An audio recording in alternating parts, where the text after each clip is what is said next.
Good evening students. आज हम लोग फ्लूइड मैकेनिक्स का अगला लेक्चर पढ़ेंगे, surface tension.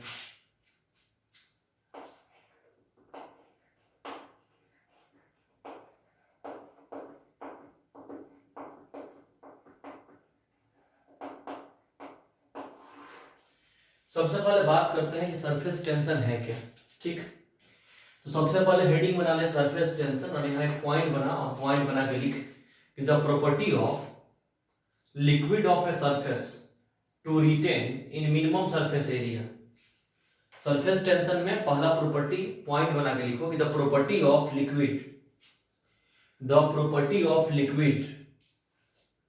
Liquid surface the property of liquid surface to retain its minimum surface area is said to be surface tension। मतलब क्या कहा गया, सुनना।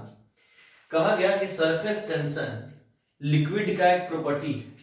क्या कहा गया कि सरफेस टेंशन लिक्विड का एक प्रॉपर्टी है जो रिटेन करता है मिनिमम सरफेस एरिया को। मतलब कि लिक्विड का एक ऐसा प्रॉपर्टी है जो आपको मिनिमम सरफेस एरिया को रिटेन करता है। मतलब लिक्विड का एक गुण बता रहा है कि जो मिनिमम सरफेस एरिया को ऑक्युपाई करेगा। कैसे, हम आपको एग्जांपल समझाते हैं। मान लो कि हम एक ड्रॉप ले लिए, we take drop of water.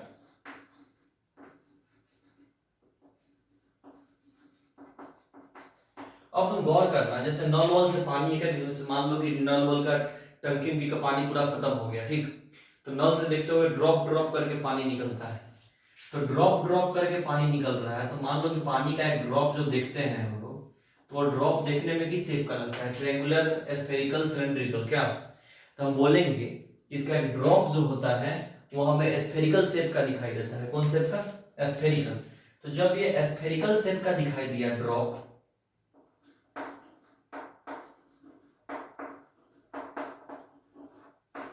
Spherical shape कहने का सेंस हुआ कि स्फेरिकल का मतलब हुआ कि इसने मिनिमम सरफेस एरिया को ऑक्युपाई किया। किसको ऑक्युपाई किया, मिनिमम सरफेस एरिया को ऑक्युपाई किया। यही प्रॉपर्टी आपका सरफेस टेंशन है। इसमें बहुत सारा बातें डिटेल में बताएंगे, यहाँ पे खुद देख लो। इसने मिनिमम सरफेस एरिया को ऑक्युपाई किया, मतलब मिनिमम सरफेस एरिया लिया, इसलिए इसको स्फेरिकल शेप क्यों बोला गया था, बनता है। स्फेरिकल शेप बनने का मतलब होता है कि लिक्विड मिनिमम सरफेस एरिया को ऑक्युपाई करता है। इसी प्रॉपर्टी को हम लोग क्या बोलते हैं, सरफेस टेंशन। अब इतना ही नहीं है, इसमें बहुत सारा बात है, डिटेल में हम एक्सप्लेन करते हैं। ठीक है, मान लो कि आपको मैं एक एक्सपेरिमेंट बताते हैं। एक सोप फिल्म लिया गया। सोप फिल्म मतलब साबुन का फेन जो होता है ना, हाथ से साबुन मुंह से धोते हो, खूब ऐसे ऐसे करते हो, सब साबुन का फेन नहीं निकलता है। तो वही मान लो कि एक सोप फिल्म लिया गया, इसको बोला गया सोप फिल्म। इसके अंदर ऐसे ऐसे कर दो,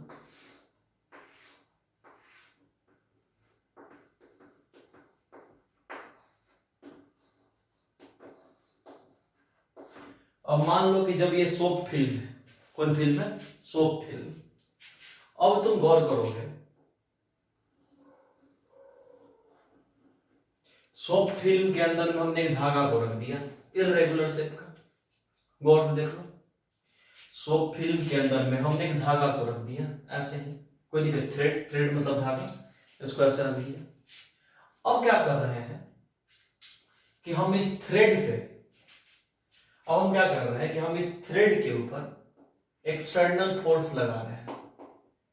तो जैसे एक्सटर्नल फोर्स को लगा करके खींचा जाएगा, जैसे एक्सटर्नल फोर्स को लगा करके खींचेंगे, तो गौर से देखो अगला फिगर क्या बन जाएगा। अगला फिगर जो बनेगा कि धागा इस शेप का हो जाएगा। मतलब इस धागा के ऊपर हर एक पॉइंट पे एक्सटर्नल फोर्स लगा है, और वो एक्सटर्नल फोर्स आउटवर्ड लग रहा है। इस धागा के ऊपर हर एक पॉइंट पे एक्सटर्नल फोर्स लगा है, और वो एक्सटर्नल फोर्स आउटवर्ड लग रहा है। कैसे लग रहा है, आउटवर्ड। इससे क्या हो रहा है कि इस धागा का एरिया बढ़ गया, लेकिन ये जो सोप फिल्म है, ये जो सोप फिल्म है, सोप फिल्म, तो यहां पर क्या हो रहा है कि सोप फिल्म का एरिया घट गया। मतलब यहां पर सोप फिल्म का एरिया डिक्रीज कर गया,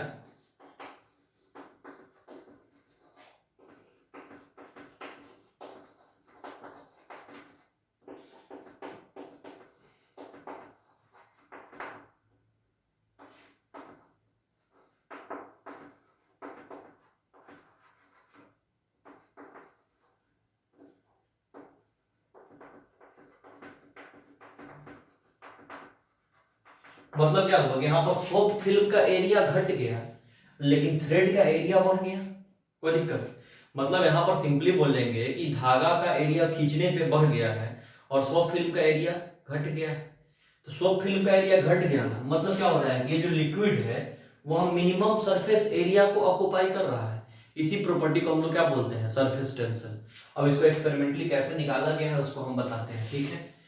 वैसे बहुत सारा एक्सप्लेनेशन है जिससे तुम्हारे अंदर बहुत सारा कंफ्यूजन क्रिएट होगा, इसलिए सिंपल शब्दों में समझोगे जिससे न्यूमेरिकल बने, काम काम काम हो जाए बस, ठीक? हम पिछले लेक्चर में बताए थे कि फ्लूइड बहुत डिटेल है, पढ़ा जाए तो 5-6 महीने तक फ्लूइड पढ़ सकते हो, हम लोग जितने पढ़े हैं। तुम लोग उतना जानना नहीं है, तुम इतना ही रखो जिससे तुम्हारा सिलेबस कवर हो जाए, 18 नीट का क्वेश्चन समझ जाए। सबसे पहले बात करते हैं क्या कि हम यही बता रहे हैं कि सिंपली याद रखिएगा कि सरफेस टेंशन लिक्विड या फ्लूइड का एक ऐसा प्रॉपर्टी है जो मिनिमम सरफेस एरिया को रिटेन करने का काम करता है। कैसे क्या किया ये बताएं, तो इसका और तरीका है और सारा एक्सप्लेनेशन है, उससे भी हम समझाएंगे कि मिनिमम सरफेस एरिया को कैसे ऑक्युपाई कर रहा है, ठीक? इसमें मेरे समझ से कोई डाउट नहीं होना चाहिए। इसको लिख लो, जो काम कर लगे लिखते चलो, ऐसे सारा बात लिख लो कि तुमको समझने में दिक्कत ना हो। अब और जो जो हम बोले भी है उसको अपनी भाषा में लिख लो।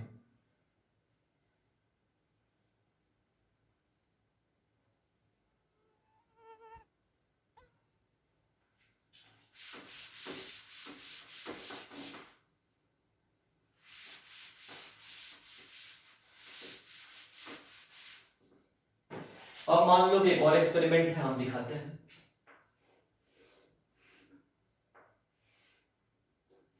मान लो कि इस शेप का अरेंजमेंट था, इसके अंदर में एक वायर ले लिया गया,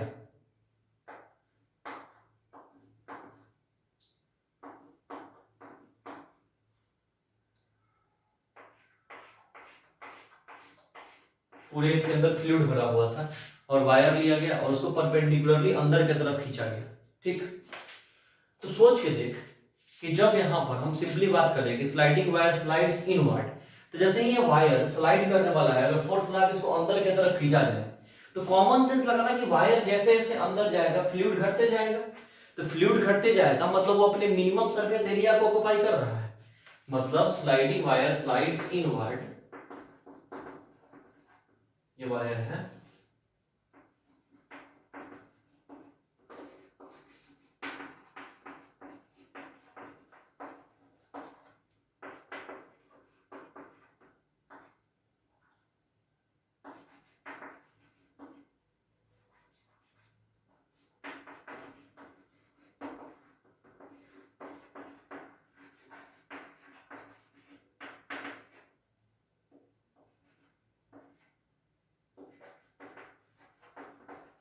मतलब बोल सकते हैं sliding wire slide inward then fluid occupy minimum area. तो यहां पर फ्लूइड कैसा एरिया अप्लाई कर रहा है? मिनिमम, जैसे जैसे अंदर जाएगा फ्लूइड घटते जाएगा, इसका फ्लूइड का एरिया कम होते चला जाएगा, मिनिमम एरिया में ही फ्लूइड आ जाएगा।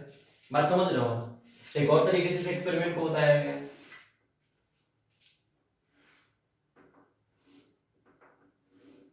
इस सिस्टम को ऐसा रख दिया गया, इसमें मेरे समझ से कोई दिक्कत नहीं होगा। इस बार क्या किया गया, वायर को कुछ इस शेप में ले लिया गया,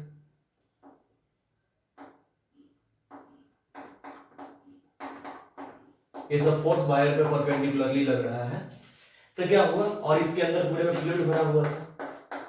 अब क्या हो रहा है कि और एक चीज और काम करो, इससे एक हल्के वेट को सस्पेंड कर दिया गया, इससे एक हल्के वेट को बांध करके लगा दिया गया, स्मॉल मास का, ठीक ना?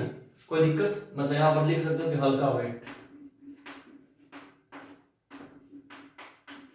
तो जैसे हल्के वेट को इसे सस्पेंड कर दिया गया, फिर भी क्या हो रहा है कि वायर ऊपर की तरफ स्लाइड कर रहा है, वायर ऊपर की तरफ स्लाइड करेगा तो यहाँ पर क्या होगा, फ्लूइड का सरफेस एरिया मिनिमम होता चला जाएगा, कोई दिक्कत नहीं है। तो यहाँ पर फ्लूइड का सरफेस एरिया क्या होता चला जाएगा, मिनिमम।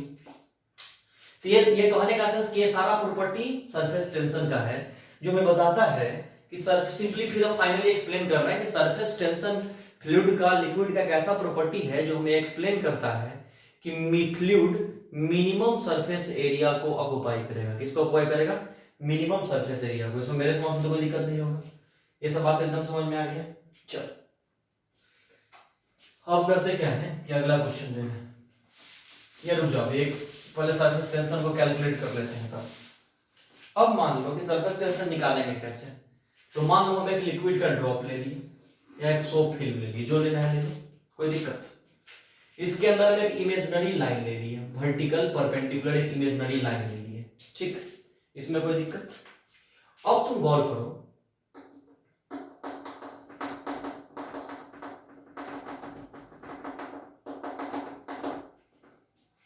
इसके दोनों तरफ फ्लूइड भरा हुआ है,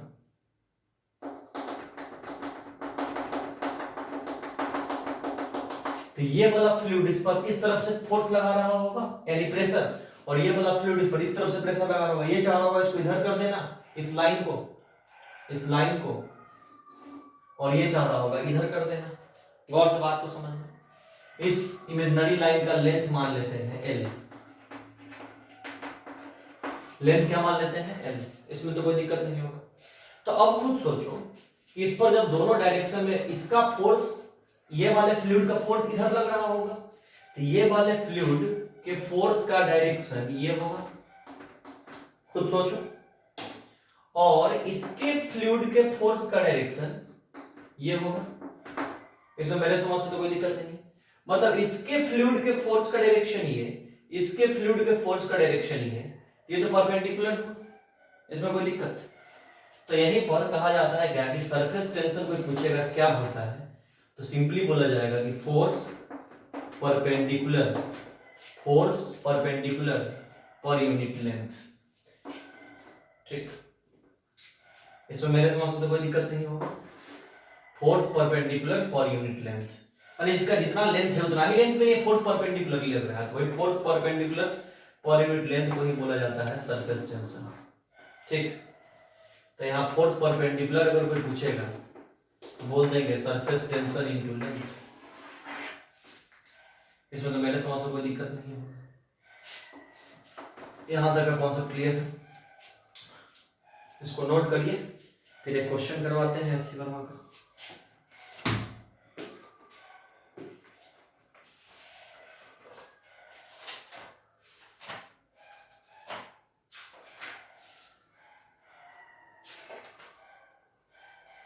इसको नोट करिए फिर क्वेश्चन करवाते हैं।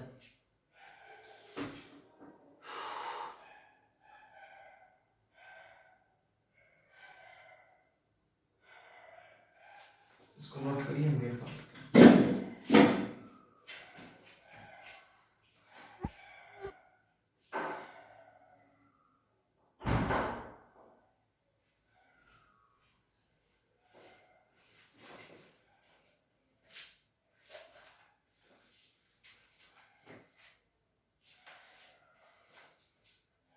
चलिए स्क्रीन पॉज करके लिख लीजिएगा आप लोग को पूरा दिख जाएगा, स्क्रीन पॉज करके अच्छे से लिख लीजिएगा। चलिए लिखिए question, water is kept in a beaker of radius 5 centimetre, consider a diameter of the beaker on the surface of the water,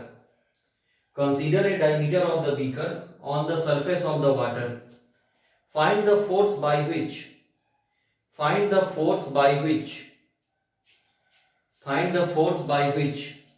the surface on one side of the diameter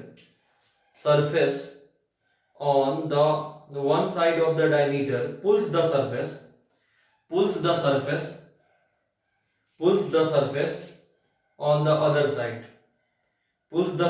on the other side. Surface tension of water is 0.075 Newton meter inverse. 0.075 newton metre inverse, ठीक है।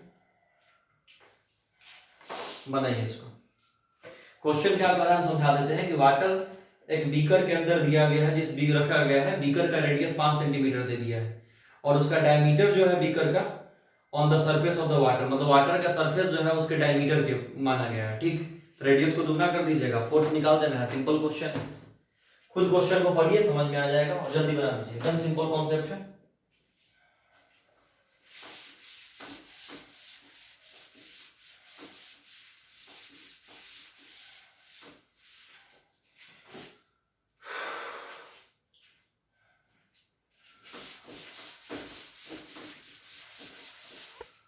कुछ नहीं करेंगे, simple concept बताइए। Radius कितना question में दिया हुआ है? 5 सेंटीमीटर। रेडियस 5 सेंटीमीटर दे दिया है, तो डायमीटर इसका हो जाएगा लेंथ। ये डायमीटर की लेंथ हो जाएगा, तो डायमीटर हो जाएगा 2 इंटू रेडियस, यानी 2 इंटू 5, यानी ये हो गया 10 सेंटीमीटर, यानी 0.1 मीटर। तो खुद देख लो लेंथ कितना आ गया। इसमें मेरे समझ से कोई दिक्कत तो नहीं होना चाहिए।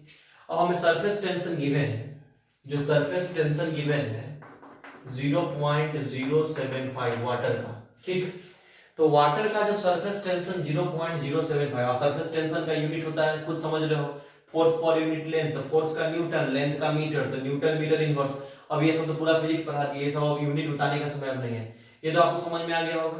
तो सरफेस टेंशन दिया हुआ है, तो फोर्स निकालना है, तो force perpendicular equal to surface tension into length होता है। तो सरफेस टेंशन 0.075 और लेंथ के जगह पर 0.1, तो यहाँ पर आपको फोर्स परपेंडिकुलर जो आना है, वह फोर्स परपेंडिकुलर आपका कितना आ जाएगा? तो फोर्स परपेंडिकुलर आ जाएगा 7.5, हाँ 7.5, पावर में -3 करो, 7.5 into 10 to the power -3 newton. इसमें तो मेरे समझ से कहीं भी डाउट नहीं होना चाहिए, एक एक कॉन्सेप्ट क्लियर होना चाहिए, ठीक। इस जगह नोट में कुछ बात लिख देते हैं जो याद रखना, ठीक ना। जैसे ये सब कुछ फेमस डाटा है कि वाटर का सरफेस टेंशन, जैसे कोई पूछेगा कि वाटर का सरफेस टेंशन कितना है,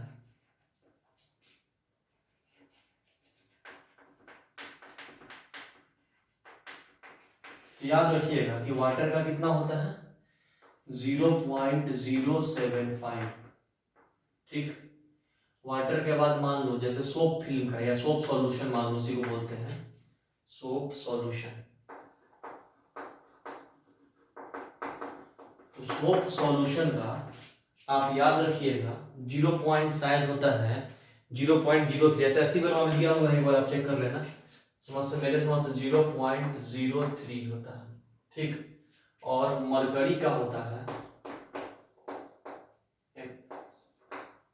मरकरी का होता है शायद 0.45 के आसपास। एक बार इससे डाटा याद रखने वाला डाटा याद रख लीजिए, चेक कर लीजिएगा 0.45 या हाँ 0.45 या 0.465 के आसपास होता है, वही डाटा हुआ ऐसी बनवा में गिवन है, आप देख लीजिएगा, ऐसा सही ही होगा।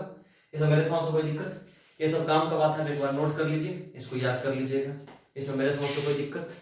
हाँ एक बात और आपको मुझे बता देते हैं, हमको लग रहा है कि ये बात भी जरूरी है। जैसे मान लो हॉट वाटर अगर देते, तो याद रखिएगा कि हॉट वाटर के केस में क्या होगा, हॉट वाटर का जब केस पे, तो हॉट वाटर के केस में टेम्परेचर बढ़ गया, यानी टेम्परेचर इंक्रीजिंग।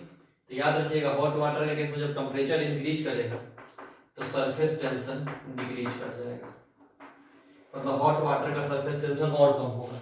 ये सिंपल कॉन्सेप्ट, ये सब कुछ कुछ बात है जो याद रखना पड़ेगा कि वाटर का सरफेस टेंशन इतना होता है, सोप सॉल्यूशन का इतना होता है, 0.03 मरकरी का इतना होता है, हॉट वाटर के केस में टेम्परेचर बढ़ाएंगे तो सरफेस टेंशन डिक्रीज कर जाएगा। इस समय तो कोई दिक्कत नहीं होगा, आप इसको नोट करिए। तो हम अगला हेडिंग बनाते हैं सरफेस एनर्जी।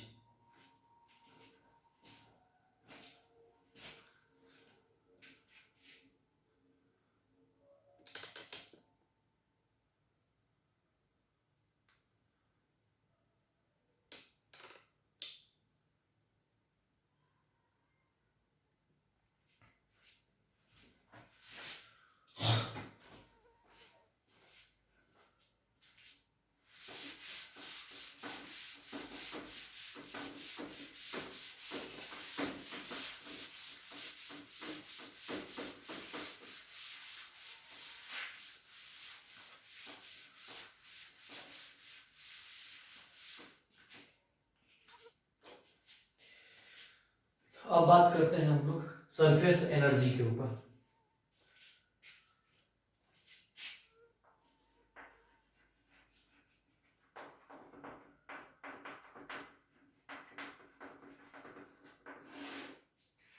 सरफेस एनर्जी को जानने के लिए सबसे पहले तो कुछ कुछ हम बात करेंगे, ठीक। बहुत अच्छे समझाते हैं, बहुत अच्छा टॉपिक से हमें समझ में आएगा। सरफेस एनर्जी को पढ़ने के लिए सबसे पहले कुछ मॉलिक्यूल्स जानने पड़ेंगे। जैसे बल्क मॉलिक्यूल्स।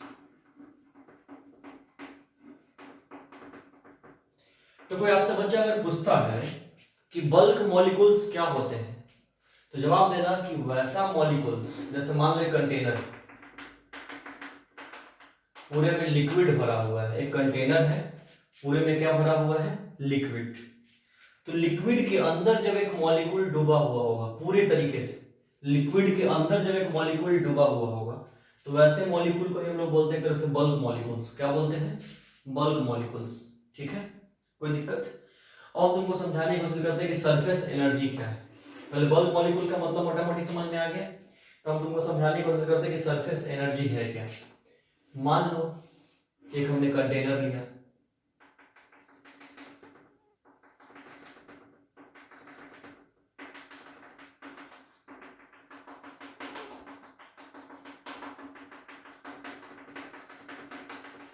अब कंटेनर के अंदर में पूरे में लिक्विड भरा हुआ है। क्या भरा हुआ है, लिक्विड।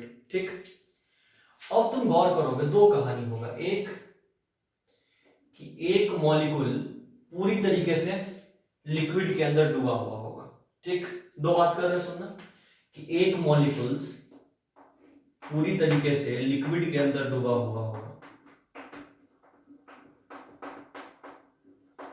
ये पूरी तरीके से लिक्विड के अंदर डूबा हुआ होगा, तो इस मॉलिक्यूल को हम क्या बोलेंगे, बल्क मॉलिक्यूल्स। अब बात ये उठता है कि एक मॉलिक्यूल ठीक इसके सरफेस पे होगा, एक मॉलिक्यूल ठीक इसके सरफेस पे होगा।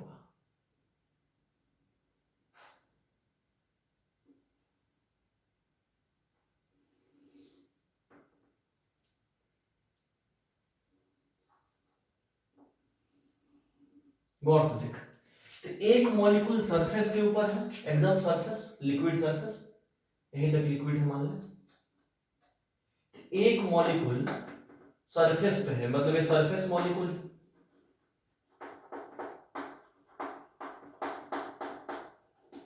तो गौर से देख, ये मॉलिक्यूल जब लिक्विड में पूरी तरीके से डूबा हुआ है, तो इस मॉलिक्यूल का एफ नेट 0 हो जाएगा, क्योंकि सारा एफ नेट जितना ऊपर नीचे साइड से जितना फोर्स लगेंगे सब बैलेंस कर देंगे, इक्विलिब्रियम में है। लेकिन ये सरफेस पे है, तो इसका नेट फोर्स डाउनवर्ड होगा, क्योंकि ऊपर में तो एयर वेयर होगा, तो वहां से तो कोई फोर्स अप्लाई हो नहीं रहा होगा इसके ऊपर, बायोंसी भी नीचे से ऊपर की तरफ अप्लाई कर रहा होगा और एमजी नीचे की तरफ, मतलब नेट इसका डाउनवर्ड होगा। तो यहां पर हम क्या बात कर रहे हैं सुनना, अब तुमको हम टॉपिक पे आते हैं डायरेक्ट सरफेस एनर्जी पे, टाइम नहीं लेते हैं, सिंपल समझना। तो कहा क्या जाता है कि दो मॉलिक्यूल पे जब कहानी स्टार्ट होगी, एक बल्क मॉलिक्यूल और एक सरफेस मॉलिक्यूल, तो बताया जाता है कि बल्क मॉलिक्यूल्स के तुलना में, बल्क मॉलिक्यूल्स के तुलना में सरफेस मॉलिक्यूल्स का एनर्जी बहुत ज्यादा होता है। बल्क मॉलिक्यूल्स के तुलना में सरफेस मॉलिक्यूल्स का एनर्जी बहुत ज्यादा होता है। तो जब बल्क मॉलिक्यूल के तुलना में सरफेस मॉलिक्यूल का एनर्जी बहुत ज्यादा होगा, तो उस वक्त के ही एनर्जी को बोलते हैं सरफेस एनर्जी। ठीक, कोई बोलेगा कि यहां का एनर्जी क्यों ज्यादा है, यहां का एनर्जी क्यों कम है, तो समझाना कि बल्क मॉलिक्यूल्स का नेट फोर्स क्या होता है, 0, इसलिए वहां पर एनर्जी कम होगा, मिनिमम वर्क होगा, यहां पर वर्क ज्यादा होगा, यहां एनर्जी ज्यादा होगा। ठीक, यानी यहां पर सबसे पहले आप सिंपली समझ लीजिए कि surface molecules have more energy than bulk molecules. हम यहां लिख भी देते हैं, surface molecules have more energy than bulk molecules। मतलब सरफेस मॉलिक्यूल का एनर्जी बल्क मॉलिक्यूल के एनर्जी से क्या होता है, बहुत ज्यादा होता है। तो इसी जगह डिफिनीशन बना दोगे कि energy of surface molecule is said to be surface energy. इस जगह चाहोगे तो डिफिनीशन बना दोगे कि एनर्जी ऑफ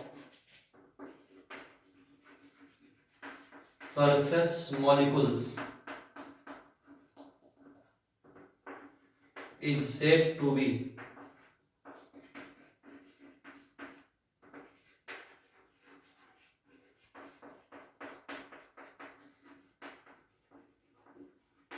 मतलब energy of surface molecules is said to be surface energy. मतलब सरफेस मॉलिक्यूल की एनर्जी को हम क्या बोलते हैं? सरफेस मॉलिक्यूल की एनर्जी को हम क्या बोलते हैं? Surface energy. अब इसमें सरफेस एनर्जी का फार्मूला कैसे है, मेन कॉन्सेप्ट तब आएगा, लेकिन बेसिक बात मेरे समझ में आ गया होगा। इतना जल्दी लिखे हटाओ, बोले जल्दी लिखे हटाओ, स्क्रीन पॉज करो।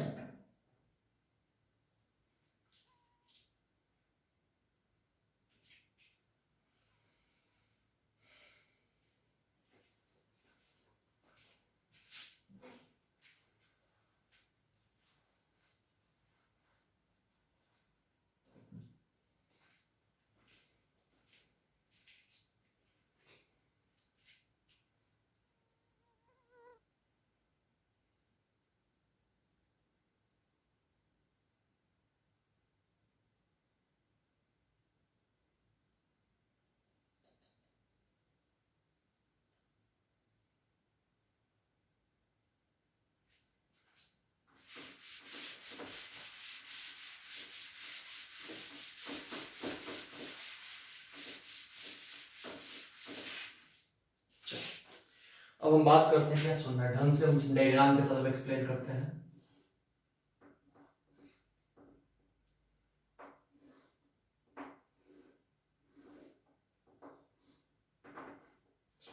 मान लो इसके अंदर सोप फिल्म। अच्छा रुक जाओ, तुमको एक कौन सा प्रॉब्लम समझा देता, तुम्हारे अंदर भी डाउट आएगा। देखो सोप फिल्म की बात करोगे, साबुन या आपका फेन वेन जो होता है जिसको सोप फिल्म बोल रहे हैं, तो सोप फिल्म का 2 लेयर होता है। हम अलग अलग बना के दिखा रहे हैं, लेकिन बहुत पतला कनेक्टेड होता है, ठीक है ना। तुम समझो यार, तुमको फिजिक्स पढ़ना है, प्रैक्टिकली बात से अच्छा कि थ्योरेटिकल बात जो सिखा रहे हो तो समझो। सोप फिल्म में 2 लेयर तुम मानना। एक लेयर जो होता है सोप फिल्म का, उसको बोलते हैं इंटरनल लेयर या इंटरनल सरफेस। 2 सरफेस मान लो, एक इंटरनल और दूसरा क्या होता है एक्सटर्नल। दोनों का रेडियस सेम होता है, इंटरनल और एक्सटर्नल दोनों का रेडियस सेम। हम तुमको अलग अलग बना के दिखा दिए हैं, दोनों एकदम एक दूसरे के कनेक्टेड होता है, लेकिन तुमको मान के चलना है कि 2 सरफेस एरिया होगा, एक इंटरनल एक एक्सटर्नल। आगे वाले सारे डेरिवेशंस में यूज आएगा, वहां कंफ्यूज मत होना, अभी दिमाग में सेट कर लो कि सोप फिल्म की बात कर रहे हैं। किसकी बात कर रहे हैं? आगे सोप फिल्म के बारे में और चर्चा होगा। अभी फिलहाल दिमाग में सेट कर लो कि सोप फिल्म, कोई भी सोप फिल्म का बात करें साबुन का फेन में, तो उसमें 2 सरफेस होंगे, एक एक्सटर्नल और एक इंटरनल, दोनों एकदम एक दूसरे के पास होंगे, दोनों का रेडियस वगैरह सेम होगा सब, ठीक है। इसमें मेरे समझ से कोई दिक्कत नहीं होगा, ठीक। अब हम टॉपिक पे आते हैं। सबसे पहले समझो टॉपिक पे क्या आते हैं कि मान लो कि सोप फिल्म इसके अंदर भर दिए और हमने एक वायर ले लिया। हमने किसको ले लिया? वायर को, ठीक है। अब जैसे ही हम वायर को ले लिए, ठीक, वायर का लंबाई कुछ होगा, इसमें तो कोई दिक्कत नहीं। मान लो वायर के लेंथ को हमने मान लिया l, और ये भी कुछ होगा, इस वाले पोर्शन के लंबाई को मान लिया x, ठीक। तो यहां पर बात उठता है लीस्ट एनर्जी।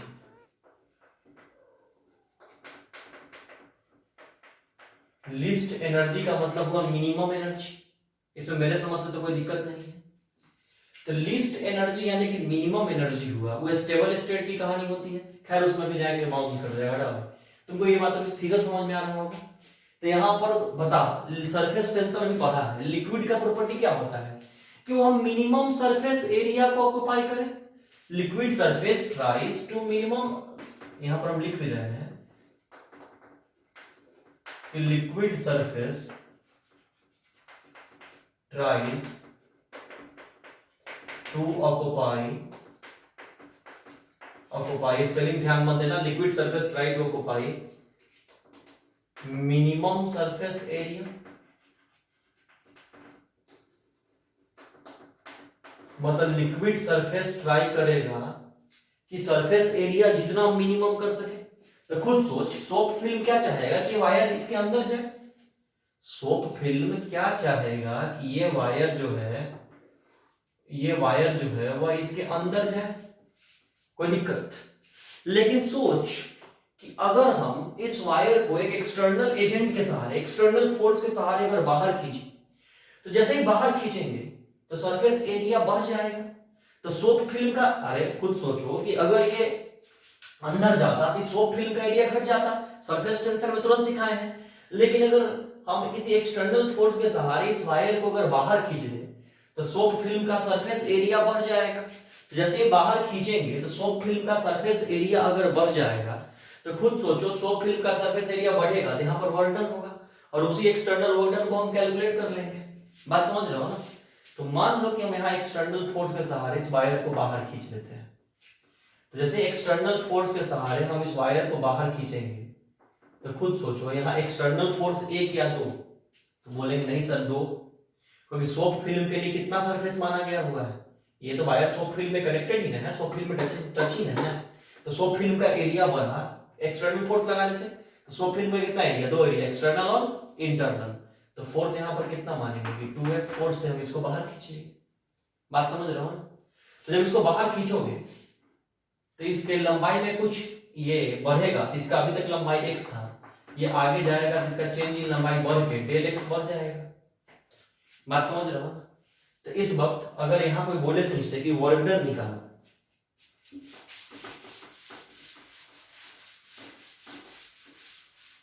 इस वक्त अगर यहां तुमसे कोई बोले कि वर्क डन निकालो,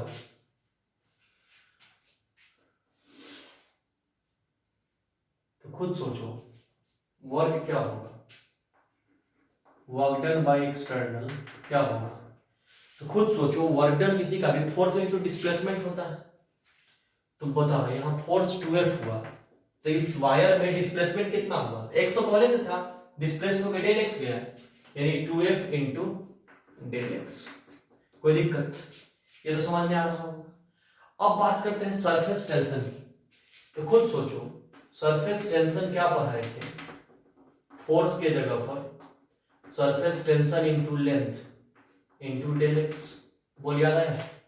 इसमें तो कोई दिक्कत नहीं होगा। अब इसको थोड़ा ढंग से सजा के लिख ले, s को बाहर कर ले तो एक्सटर्नल क्या हो जाएगा, s को बाहर कर लिया तो 2L डेल x। जैसे ही s को बाहर कर लिए तो 2L डेल x की बात करेंगे। तो खुद सोचो 2L डेल x की बात जब हम करेंगे तो 2L डेल x कितना होगा, तो बोलो सर एरिया होगा। अभी रुक जाओ, अभी मत लिखो क्या होगा, छोड़ दो, ऐसे ही लिख के छोड़ देते हैं, इसमें तो मेरे समझ कोई दिक्कत नहीं है। हम एरिया कैलकुलेट करते हैं। मान लो पहले इनिशियल एरिया को